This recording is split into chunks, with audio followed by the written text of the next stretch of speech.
Hello to everyone, I'm Vladimir Vlad, aka the Bulgarian Cowboy, and now I've seen that Greg Hardy is also set to fight at UFC 249, if it happens, of course. So let me give a brief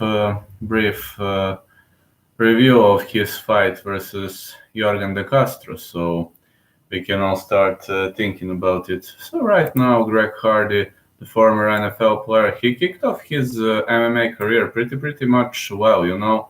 At Dana White's Contender Series, he defeated Austin Lane, Tavares Gordon, then defeated Rasheem Jones, and got a chance to fight in the UFC where he lost to Alan Crowder. I mean, he knocked Alan Crowder out, but it was illegal knee on the downed opponent, so he lost that fight.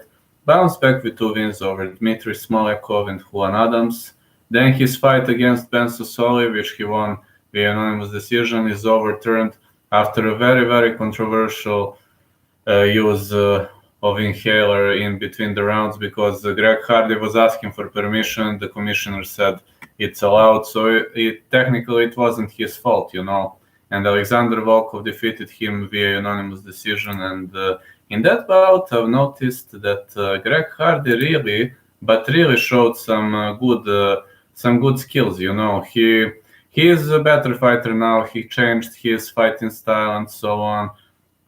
On the other side, he's got Yorgan De Castro, or Yorgan De Castro, however you call him, who is coming off a score of 6 wins and 0 losses. His amateur career was a roller coaster. He had ups and downs, but since he turned pro, he stopped James Desire, David White, Russ Hilton, and decisioned Carlton Lytle before he fought at Contender Series where he defeated Elton Mix via leg kick and hammer fists in the first round, and he also finished Justin Tafa via counter right, you know. So the guy has amazing striking. He is a great grounder and pounder, a great finisher.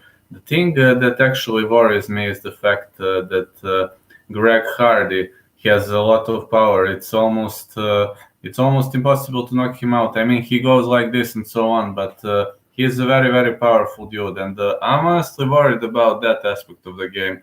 So Greg Hardy is also fast. He has no kicks at all. On the other side, Yorgan De Castro has very good kicks. Greg Hardy is not checking low kicks well, which we could have seen in the match against Sasha Volkov. He is not defending high kicks well, but he has very fast punches. So it can be a fun fight. Hardy will not run forward like he did in the first few rounds. He is a technical fighter now. He has changed his fighting style a lot. So if he doesn't run, this might even be a 3-round war. I don't know Yorgan De Castro's stamina because he mostly finishes fights early on. Greg Hardy is not a stamina expert, but it's gonna be fun, you know.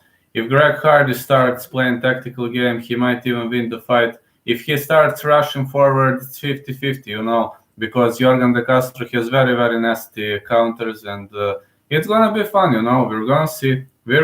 I can't wait for it to kick off, to be honest. I mean, if it happens, of course, you know, that UFC 249 is jeopardized at the moment. We will see. I mean, nobody knows that. We will see.